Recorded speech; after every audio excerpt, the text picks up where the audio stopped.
بسم اللہ الرحمن الرحیم۔ رسول اللہ صلی اللہ علیہ وسلم نے فرمایا کہ جو شخص حدث کرے اس کی نماز قبول نہیں ہوتی جب تک کہ وہ دوبارہ وضو نہ کر لے۔ حضرموت کے ایک شخص نے پوچھا کہ اے ابو ہریرہ، حدث ہونا کیا ہے؟ آپ نے فرمایا پخانے کے مقام سے نکلنے والی آواز والی یا بے آواز والی ہوا۔ صحیح بخاری حدیث نمبر 135۔ رسول اللہ صلی اللہ علیہ وآلہ وسلم نے فرمایا کہ میری امت کے لوگ وضو کے نشانات کی وجہ سے قیامت کے دن سفید پیشانی اور سفید ہاتھ پاؤں والوں کی شکل میں بلائے جائیں گے، تو تم میں سے جو کوئی اپنی چمک بڑھانا چاہتا ہے تو وہ بڑھا لے، یعنی وضو اچھی طرح کر لے۔ صحیح بخاری حدیث نمبر 136۔ رسول کریم صلی اللہ علیہ وسلم سے شکایت کی گئی کہ ایک شخص ہے جسے یہ خیال ہوتا ہے کہ نماز میں کوئی چیز یعنی ہوا نکلتی معلوم ہوئی ہے۔ آپ صلی اللہ علیہ وسلم نے فرمایا کہ نماز سے نہ پھرے یا نہ مڑے جب تک آواز نہ سنے یا بو نہ پائے۔ صحیح بخاری حدیث نمبر 137۔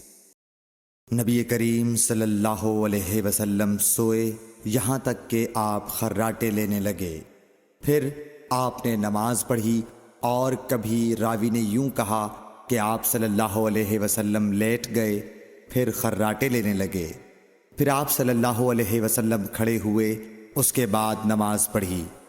پھر سفیان نے ہم سے دوسری مرتبہ، ابن عباس رضی اللہ تعالی عنہ کہتے تھے کہ ایک مرتبہ میں نے اپنی خالہ ام المومنین حضرت میمونہ کے گھر رات گزاری تو میں نے دیکھا کہ رسول اللہ صلی اللہ علیہ وسلم رات کو اٹھے۔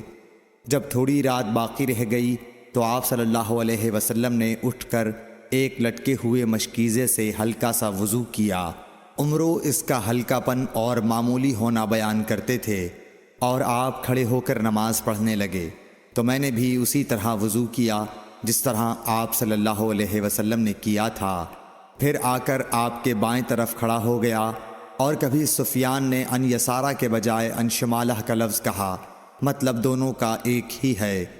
پھر آپ صلی اللہ علیہ وسلم نے مجھے پھیر لیا اور اپنی داہنی جانب کر لیا، پھر نماز پڑھی جس قدر اللہ کو منظور تھا، پھر آپ لیٹ گئے اور سو گئے حتیٰ کہ خراٹوں کی آواز آنے لگی۔ پھر آپ کی خدمت میں مؤذن حاضر ہوا اور اس نے آپ کو نماز کی اطلاع دی۔ آپ صلی اللہ علیہ وسلم اس کے ساتھ نماز کے لیے تشریف لے گئے، پھر آپ نے نماز پڑھی اور وضو نہیں کیا۔ سفیان کہتے ہیں کہ ہم نے عمرو سے کہا کچھ لوگ کہتے ہیں کہ رسول اللہ صلی اللہ علیہ وسلم کی آنکھیں سوتی تھیں، دل نہیں سوتا تھا۔ عمرو نے کہا میں نے عبید بن عمیر سے سنا، وہ کہتے تھے کہ انبیاء علیہ السلام کے خواب بھی وہی ہوتے ہیں۔ پھر قرآن کی یہ آیت پڑھی، میں خواب میں دیکھتا ہوں کہ میں تجھے ذبح کر رہا ہوں۔ صحیح بخاری حدیث نمبر 138۔